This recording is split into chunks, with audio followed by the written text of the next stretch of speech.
Raxx, how's it going? Going good, buddy. How are you? I heard you've been a little under the weather lately. Yeah, just a little bit. It's fine. I'm getting back. I'm getting back. I hope you're ready for what's about to come. I'm ready for anything, man. I'm one of the only people I think that have never played PoE2, so I'm going in blind. Same here. Same here. I've been invited, but didn't have time, so I'll be basically the noob, just like everybody else. So if you guys don't know Raxx, he's a D4, D3 content creator who also dabbles quite a bit in Path of Exile. I've seen you stream it quite a bit, especially kind of racing prep.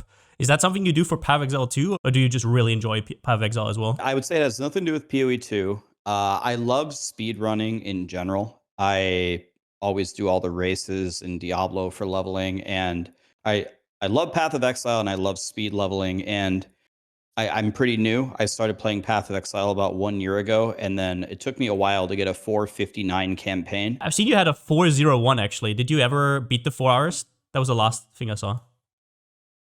So I remember when we met actually, which was at Maxroll when I wrote my first article. I remember you basically being brought into the PoE team to kind of, I don't know, educate us a little bit in terms of English, because there was a lot of problems with that. A lot of people who've basically just had a little bit of an English issue, let's put it that way, like second language and whatnot. Can you kind of tell us about your time at Maxroll and how this kind of formed you or your content creator being? Yeah, so I'm kind of infamous over there on Maxwell for having a pretty big red pen. I'm just one of those people. I'm a kind of a grammar stickler over there. So just to make a long story short, I was the creator for Diablo 3. A gentleman by the name of Alex had the idea to make Maxroll. He said every guide or every site that makes guides for ARPGs is terrible, wants to make a new one. He loved Diablo, so he wanted to start in Diablo 3. So he's a German, so he recruited Rob and SVR, if you know them from Diablo 3, Yeah. and they were going to like form the company. And then they decided that they wanted 2 guide writers. They wanted one from Europe and one from North America. They thought that the best option from Europe would be Woody or Woodijo, and they thought the best option for North America would be me. We started working, and we realized there's ain't no way that Woody and I can write every guide for Diablo 3. We picked up people like Northwar and my brother and Chewy, and we expanded the team, picked up Riker as well, and then we just started frying. Launched Diablo 3. A couple months later, it went over extremely well, expanded to a bunch of games. The kind of like the Mount Rushmore for Maxroll was going into PoE. There were a lot of talented creators like yourself that we recruited. And then Alex is a German as well. And by the way, first of all, it needs to be said, a lot of you guys just speak 2 languages. A lot of times people forget that English might not be your guys' native language, yet you guys create content so well in English. So if anything, you guys are the impressive ones, not us.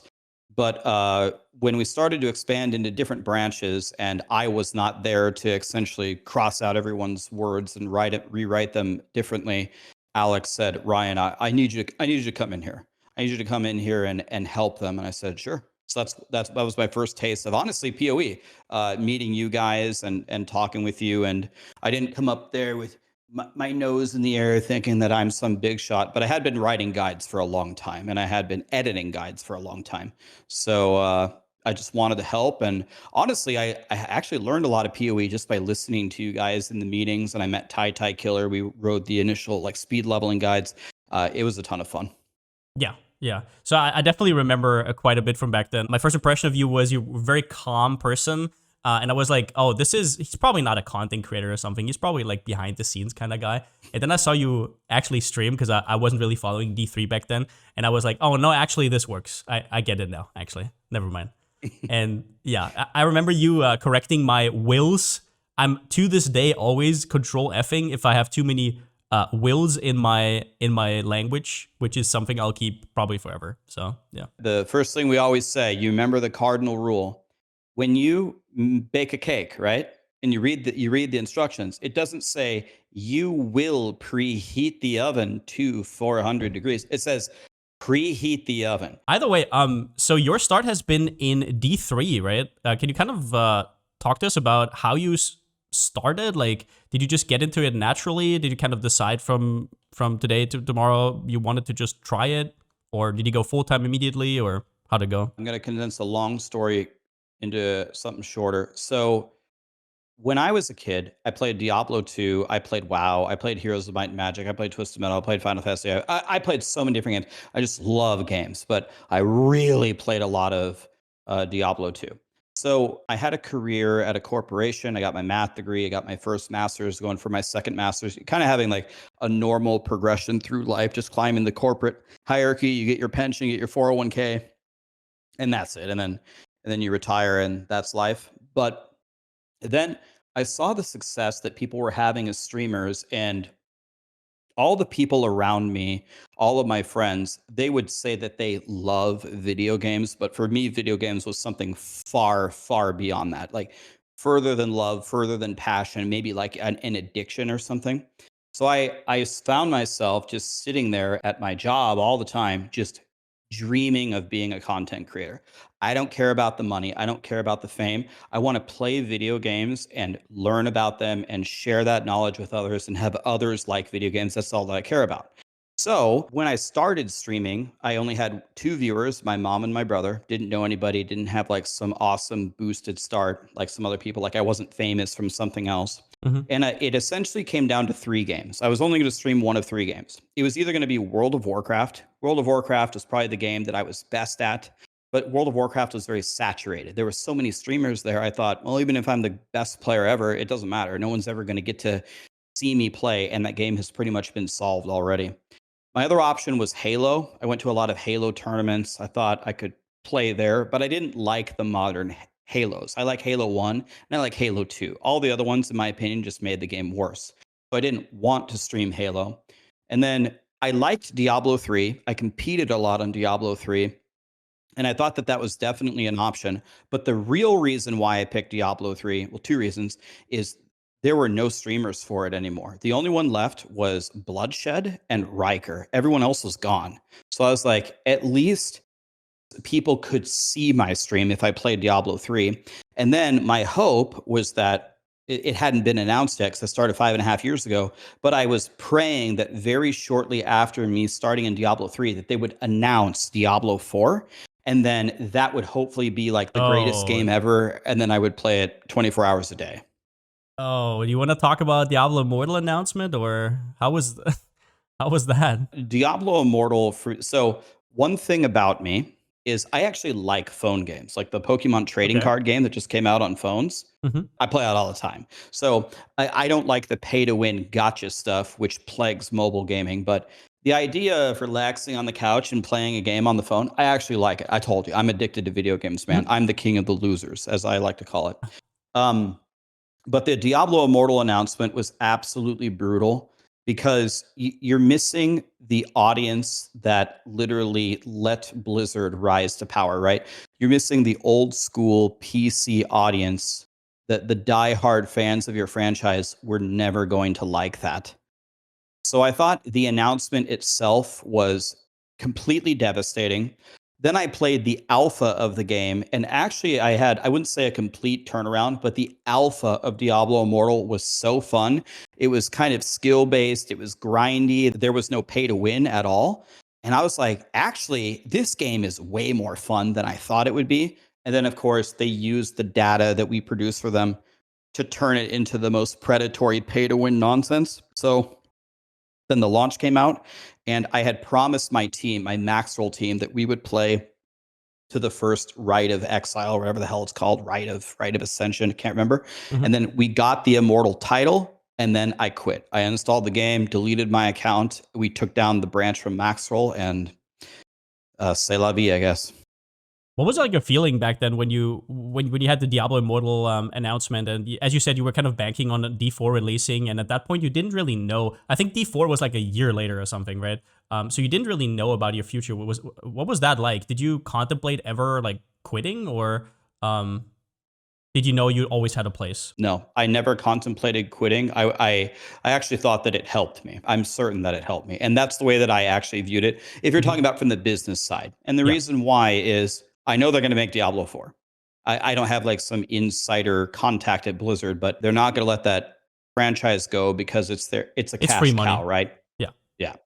So it's coming. And to be honest with you, that first November, I started in March, and by November, I think I only had like 60 CCV, which is not to downplay any streamer that has 60 CCV. That's great. That's like top 1% of Twitch. I'm not downplaying that, but I was so passionate about gaming that for me, 60 CCV was only the beginning. And the fact that Diablo Immortal was announced, it actually drove more people away from the Diablo franchise, which actually helped me because I held on to it. And I was like, Diablo 4 will come. I have a lot. I can get way better at Diablo 3 because in Diablo 3, you're always against cheaters. I was almost never competing against legitimate people. Everybody has Turbo HUD and bots and buys second accounts and bots on those and gives their main account bounty caches, and it's all just cheating at the top of the leaderboards. So I was always fighting like against impossible odds. But as I got better and better and better, I had like more of a chance. And so the fact that I just stuck with it when everybody abandoned it, actually Blizzard doing that probably helped me in the long run. Okay. I mean, great to hear. I mean, one of the things I do believe in is if you're entertaining, you can make it in whatever. And that's like, I think you just kind of have to stick to it, where you just outlive all the other people who quit. That is definitely like one of the points of it, right? And as you said, you kind of outlasted a lot of the other people that didn't believe in Diablo ever getting like a good part. And I mean, say about Diablo 4 whatever you want, but it has spawned a lot of successful people. So yeah. Yeah, the number one way that I communicate about Diablo 4. So a lot of people have it's very common to have these like super polarizing opinions, right? Mhm. D4 bad, Diablo 4 is the worst game ever, Blizzard is dead, da da da da da. It's not even that I can directly refute any of those comments, but the way that I approach it is Diablo 4 is not a game designed for blasters.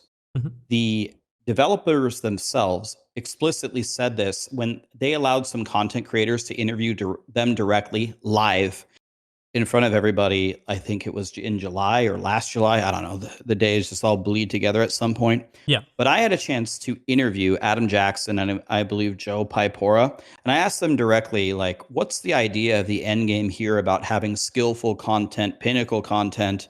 Like the blasters are feeling a little bit left out.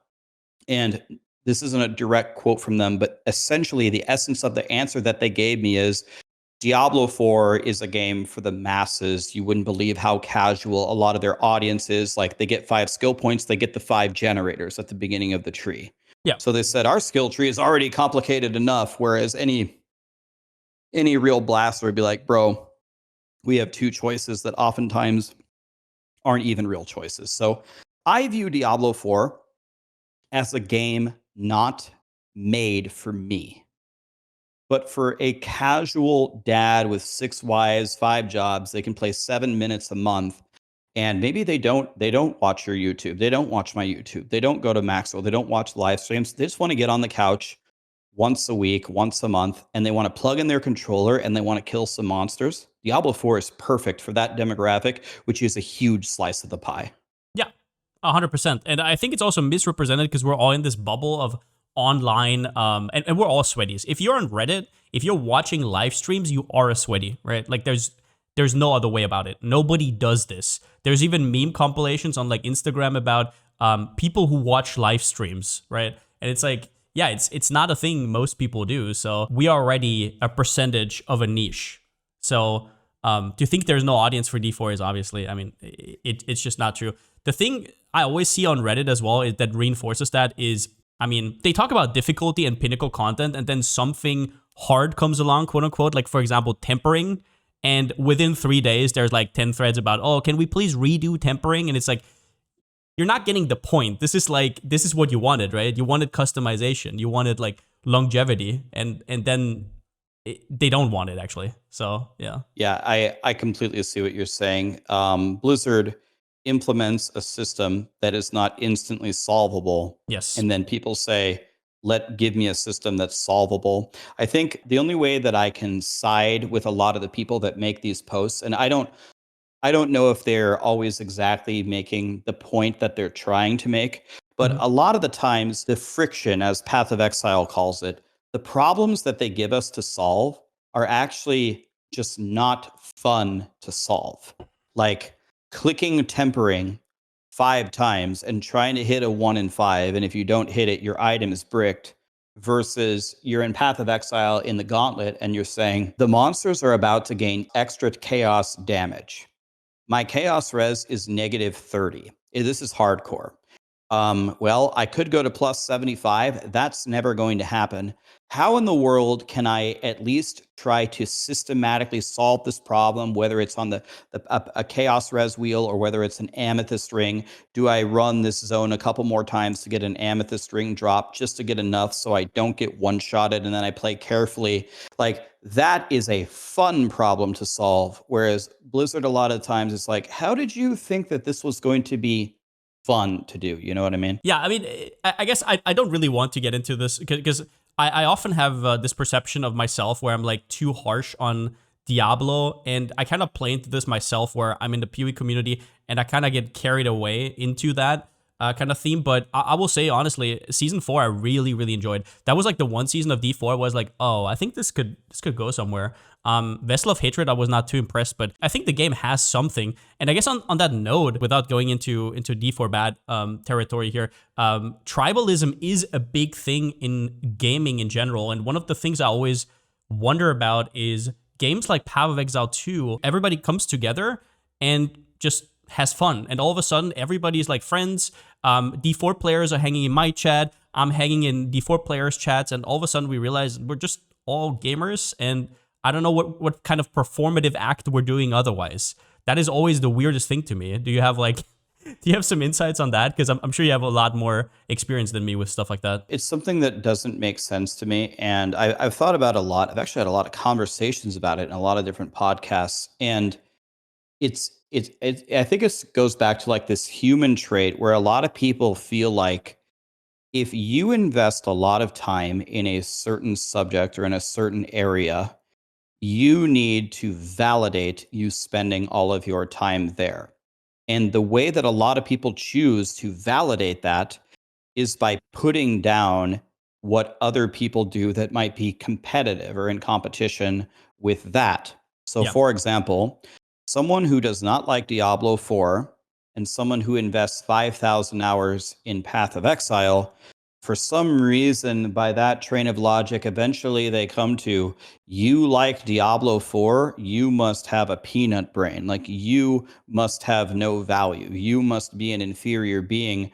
You should just play Path of Exile because it's strictly better. There is, like, I'll tell everybody a secret. There is nothing that Diablo 2 or Diablo 3 or Diablo 4 or Diablo Immortal or Path of Exile or Path of Exile 1 or Last Epoch. There's no game that's just strictly better in every single category over all of the other games. All of the other games, to some people, have usually some major allure to them where people could be interested in them. I think getting caught in this kind of trap, it really just hurts everybody. It hurts the people that are generating all this hate. It obviously hurts the community from spreading all the hate about it as well. The only time where I think tribalism kind of makes sense, an example I could give you, is with the hate toward Diablo Immortal, but it's not even like the game. It's the monetary system. It's the predatory nature. I have no problem when everybody rallies against that. We shut down the branch. We lost so much money on Maxroll from doing that. Mm-hmm. You know how hard it is to make a branch, man. Yep. Imagine you spent 1.5 years on PoE2 and then you shut it down in 2 weeks. How would that make you feel? Yeah, it sucks. It's devastating. So there are examples, I think, where it makes sense, where people are just genuinely pissed off, and they're pissed off at the people that continue to support it. Because you want to know something I can guarantee you? We're going to get, if not literally, a Diablo Immortal 2. We will continue to get Diablo Immortals, Warcraft Rumbles, because they're so successful. We're going to get another Diablo 4-ish because Diablo 4 made whatever $1 billion so far. So we're going to, it works, unfortunately. So I can see that. I can see that argument being pretty strong about you're supporting the thing that we're trying to get rid of. I get it there.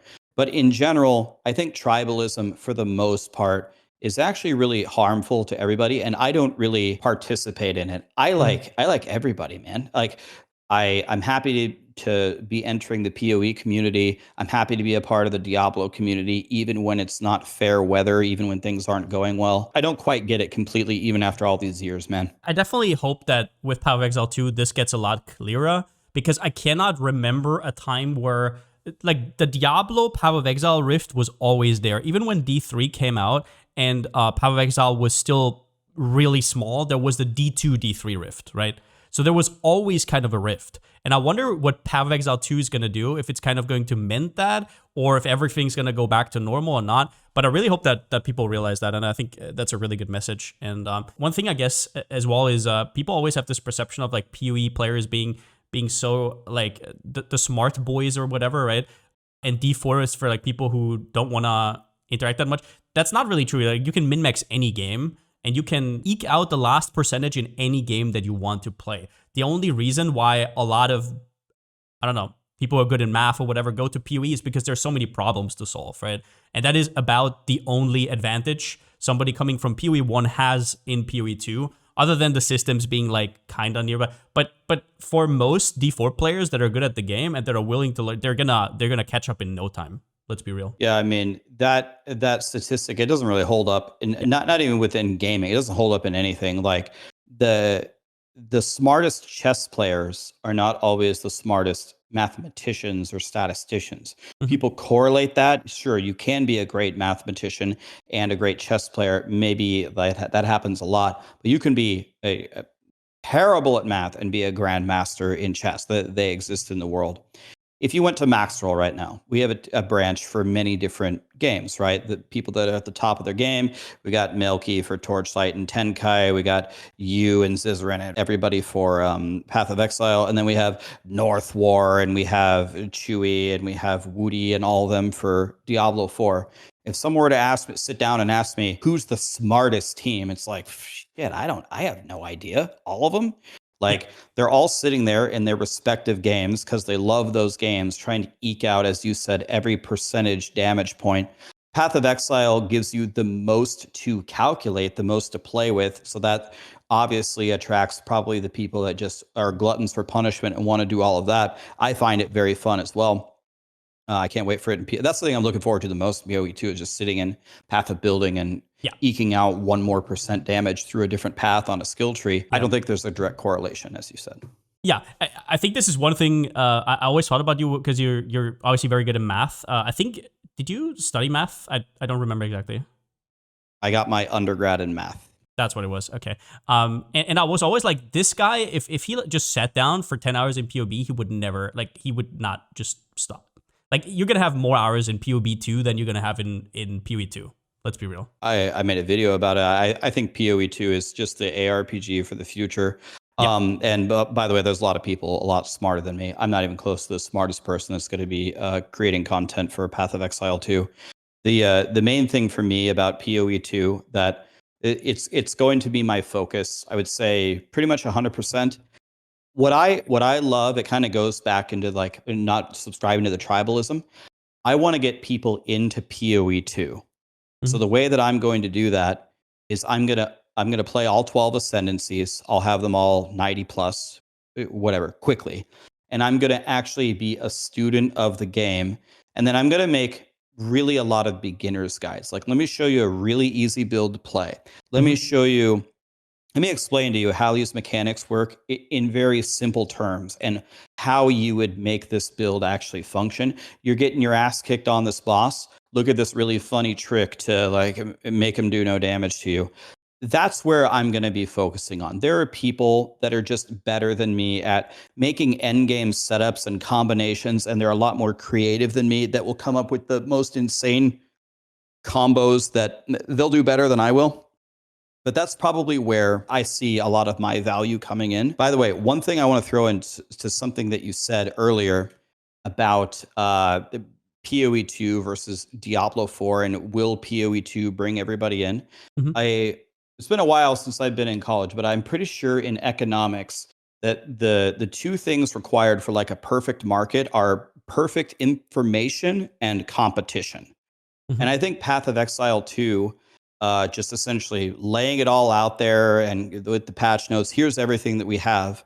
with the competition with Diablo 4, with Torchlight, with Last Epoch, I think the only thing that could happen is that either the other companies just decide to do nothing and just let grinding gear games kick the shit out of them, or they will rise to the occasion. And I would imagine that the other three games are going to feel like they're going to have to step up from what they've announced. So I think everybody wins here as grinding gear games continues to cook. Definitely. I mean, if they want to compete in the marketplace, this is like the thing about money, and where it's always like, well, money is the thing that destroys video games, right? Like people say that a lot, especially after Diablo Immortal and whatnot, but it's also the thing that drives people to greatness, right? So it's like, it's kind of a give and take. And as you say, all of this goes back to people wanting to make money. And if there's competition, sure, there's people who are passionate about the game, but not everybody has the same driving force, right? It's exactly that. And you want to know one thing, again, I know you didn't want to touch on this, but you said you didn't want to touch on it because you're scared to say it.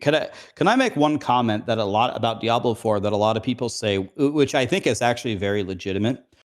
Diablo 4 has made like $1 billion, right? And we get like the season 7 patch, which, believe it or not, actually looks a little bit better than a lot of the other patches that we've had. The season itself with the witchcraft and stuff, it looks decent. It's okay. But the thing for me is the patches that they release are not indicative of a game franchise that made $1 billion.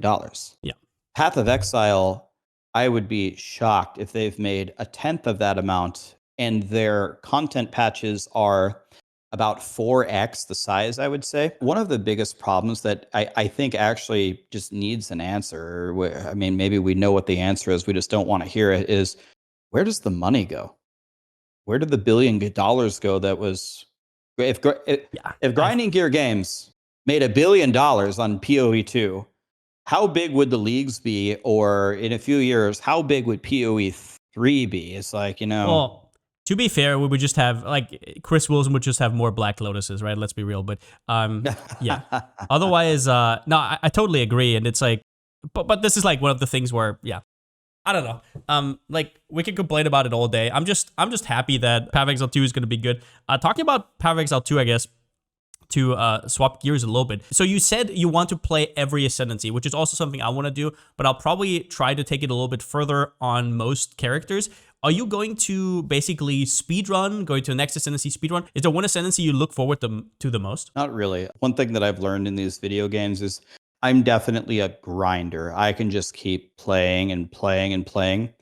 And as I played more and more, like in World of Warcraft, I pretty much just played Shaman and Warrior. Like I would generally be drawn to like the melee warrior archetype or something like a Shaman. But over the years, like in grinding Diablo 3 and Diablo 4, and honestly at certain points just running out of things to do, I've really invested a lot of time into just about every archetype that exists in ARPGs. And I've found that I like them all. And the thing that I think is most valuable for me, the thing I can give back to the community the most is if I play all of them about equally, I'm actually much more concerned with how does it feel to get to level 90 rather than to go beyond 90, because killing the pinnacle bosses is much more of like a for me thing. I think 97% of people will never even attempt a pinnacle boss.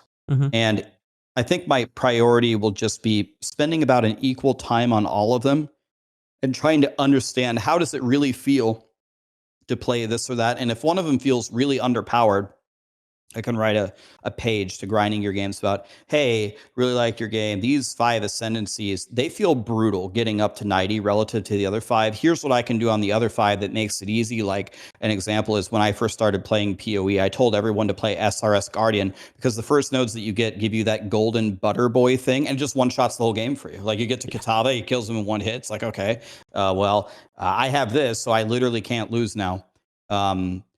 It will be my focus to spread everything out and not really be super drawn to one thing, because I'd rather have a strong overarching view where I could advise people rather than trying to be an expert on one thing and get the world first pinnacle boss kill. I have to grin a little bit because I feel like, I don't want to mischaracterize what you just said, but I'm reading this between the lines here, and this is how I usually approach new games. Is I don't really care about a certain class, I don't really care about a certain skill and how it's going to feel. I care about learning the game.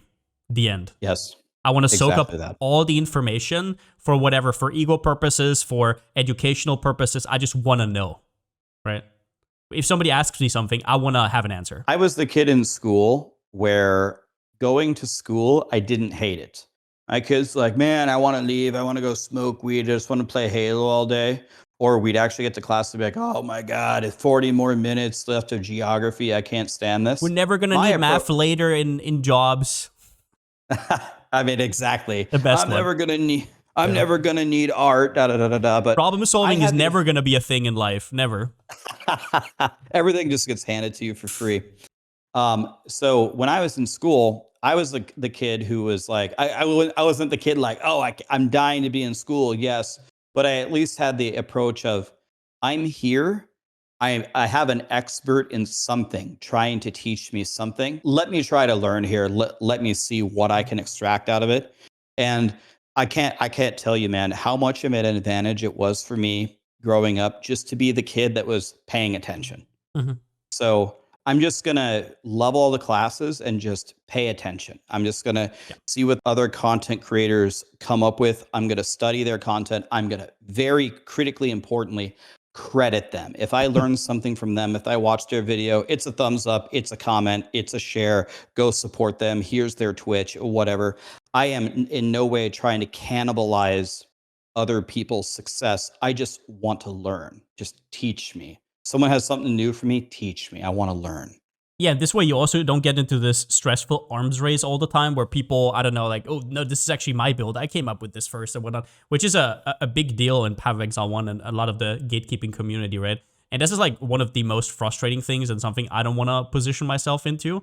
And as a content creator, often, and I'm sure you know this, is like you're not really claiming a build. It's like your community or people that watch you.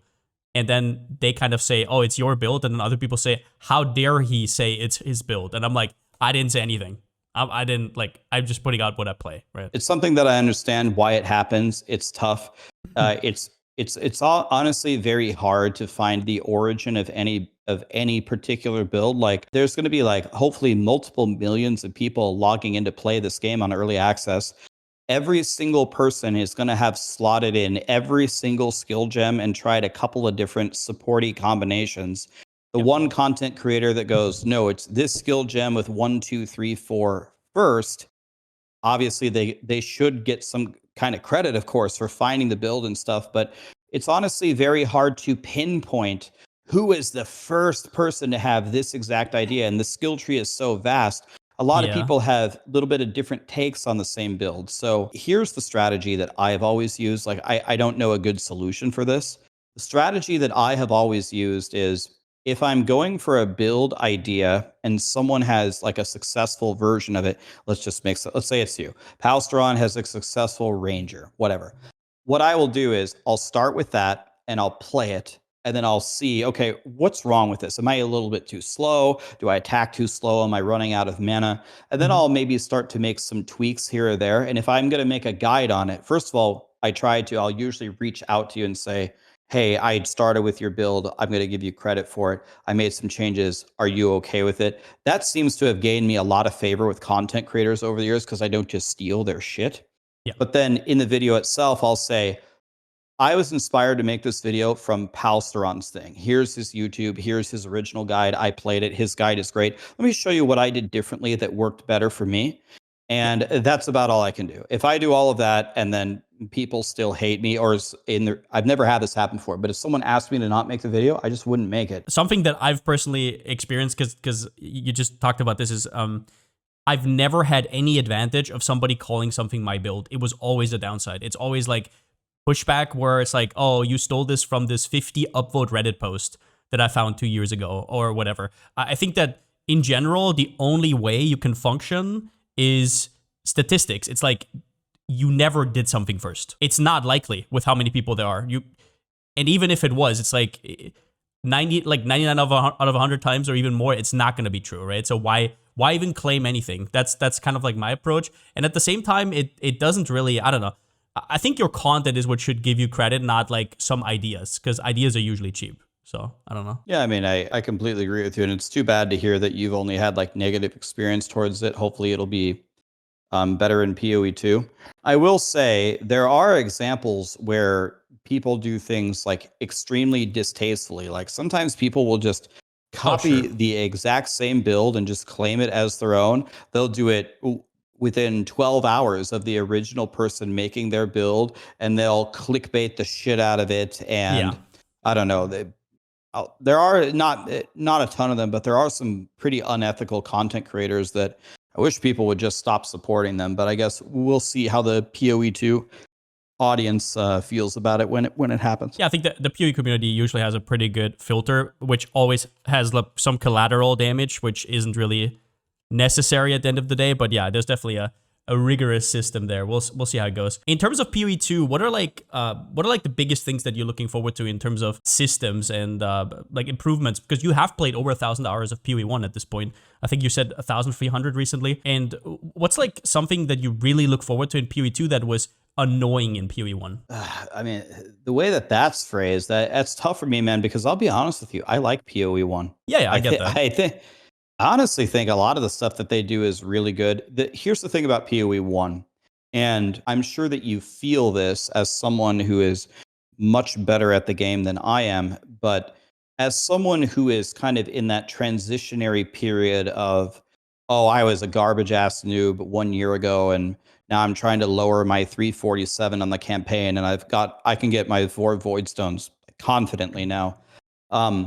As you continue to gain knowledge, as you continue to learn how to solve all of the problems that Path of Exile constantly plagues you with, the game actually becomes more fun. Yeah. So a system that I would hate as a beginner, now I kind of like it because it's slowing everybody else down, but it doesn't slow me down because I can solve it quickly because now I've interacted with it 20 times. Yes. But that being said, I guess one example that I am happy that they're solving is it is quite annoying when you're going through the campaign, especially for new players, and you've got your 4 link going, you finally got the right colors, you finally have enough sockets for all of your little supporty gems that your Maxroll guide says. And then you find a helmet that doesn't quite have the right sockets, but it has plus 98 life on it, and yours doesn't have any life. Yours is a shitty blue from Act 1. And you're like, okay, how do I put this helmet on? And you put it on, and you try to shift around some sockets. That's the end conclusion. You actually just end up not putting it on. But for someone who tries to put it on, you try to shuffle everything around. Maybe you break your 4 link now. And then, of course, now you realize that shitty blue helmet that you had 11 strength on it, and your yellow doesn't. And now you bricked one of your gems, and you just started, and what is it, a recipe? You don't have an orb of scouring to lower it. And if you go back and buy it, you can't remember what vendor to buy it from. And you're just sitting here, and you're just like, all that happened was an upgrade dropped for me, and I couldn't equip it. It didn't feel like an upgrade. That is the problem. Yeah. It should have given you something in terms of feel, and it didn't. It only gave you dread and despair and the feeling of being stupid for thinking you just got an upgrade. That's what it does. Exactly. And so as I was speedrunning, as I was trying to learn to do the campaign faster, I think I made a good decision, and I just kept doing acts 1 through 3 over and over and over, and I kept resetting it because everything else is essentially like mapping. You have your shield charge set up, and you just shield charge through the acts 4 through 10. It's like not that hard, but actually speedrunning the first 3 acts with no currency and no gear and doing it efficiently, consistently, it's actually very difficult, at least for me. And so what I've learned is when I get an upgrade, I actually learn to keep it in my inventory. And I'm actually, while I'm running forward, I'm staring at the item, trying to solve, okay, when I get a better pair of gloves with these sockets, then I can make the transition. And I'm just going to right click my shield charge early and stop leveling it up, so I never have to go take the 30 strength node on the passive tree. And so I never have to enchant strength, so I can enchant resistances, so I cap my resistances, so I can keep going forward.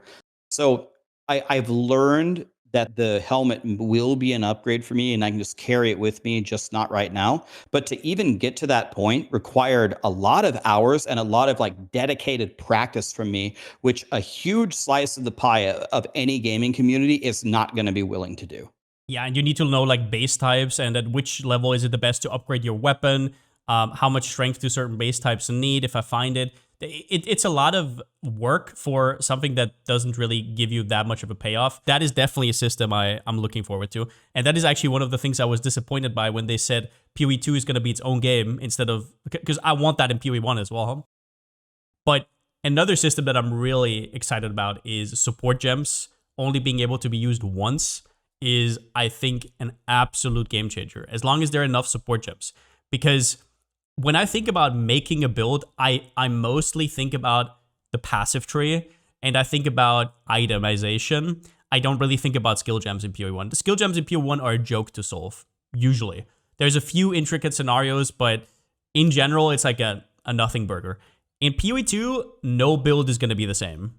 It just isn't. There's too many options, and you have to like allocate it at the right point. It's like, that is, I think, probably the thing I look forward to the most. I completely agree with you. When I heard that announcement, I was sitting there thinking about it. Yeah. As someone who literally makes lots of guides for lots of different games, some people were like really disappointed on it. And the example that I keep giving people is faster attacks.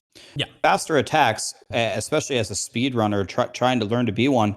I just buy and I get an Act 1, I buy 38 faster attacks because it got to be linked to every single gem that I would ever dream of using. Or life tap or something, first. Depending. Yeah. Yeah. It's ridiculous. You just put it everywhere, and it's like, well, I like faster attacks. I don't want them to get rid of this gem, but holy shit, this gem is stupid. I just put it in everything. It's like, it actually creates an illusion of choice, but there really is no choice, as you said. Like on your main 6 link, what could you possibly do except for the 6 links that your POB says does the most damage for you? It's like, there's almost no choices there. I love that change. And I also love the changes and the implications that resonate through the entire Path of Exile 2 game, where now you're reserving spirit, and it's like another resource that you have to manage. I was listening to Ben earlier theory craft some of the nodes where you have no, I can't remember what it was. Like you have no mana, and now Blood your magic. skills cost life. Blood magic, But now, because you aren't reserving mana, blood magic is stronger. You can actually use because it. you're reserving. So it's things like that. It's things that get the wheels turning that I think is going to make PoE so fun to play. And this is exactly what I mean when I say I'm so hyped about PoE2. I always had this trust in GGG to make good decisions. And whenever there's obvious choices, right? Where I'm like, oh yeah, I can see them doing this. This was always an issue, but they couldn't implement it in PoE1. But when it comes to support gems can only be used once, or spirit, right? It's like stuff that I never really even thought about. And then it's laid out to me and it's like, yeah, I want this, right? And those are the rare ones where it's like, even though I have I don't know, 15K hours or whatever, I never thought about this. And it's just there. And I'm like, this is genius. Yeah. Grinding Gear Games has a lot of great ideas, and they seem to have a lot of passionate workers, and their output is also very, very large, right? The size of these league announcements, their delivery and their communication is extremely good. It's hard to find any chinks in the armor, man. Grinding Gear Games as a company has impressed me, as I've actually never talked to anybody from Grinding Gear Games ever. I talked to their support or the community guy one time, and he asked me if I got my box. That was the one sentence I ever spoke to them. So never spoken to them, but I'm genuinely impressed by what I'm seeing from them pretty much across the board, man. No, I can't wait for Path of Exile 2, and I think it's gonna be a game changer, although it's going to be a little bit rough at the start. Either way, Raxx, I'm really happy to talk to you today. Thank you so much for being here. As you know, I really like your content. I think you're a great content creator. I'm really happy that in whatever niche we're going to kind of diverge together with PoE players, with Diablo players, that you're part of that.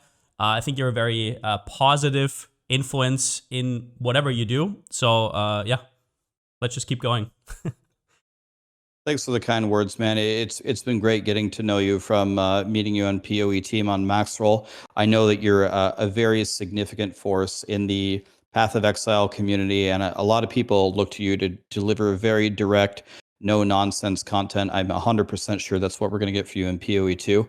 I look forward to seeing what builds you come up with, and I'm sure I'm going to be inspired by them, and I hope we can collaborate a lot in the future, man. I'll be here, and I look forward to a lot of your future success here.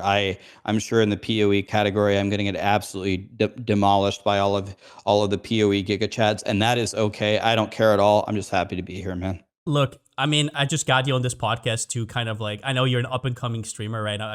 I thought I had to give you some support. You know what I mean? That's like Diablo 4 refugee. Yeah. So there we go. But yeah, Appreciate thanks for talking, man. It was a good one. We'll talk again, man. Thank you for having me. Yeah, man.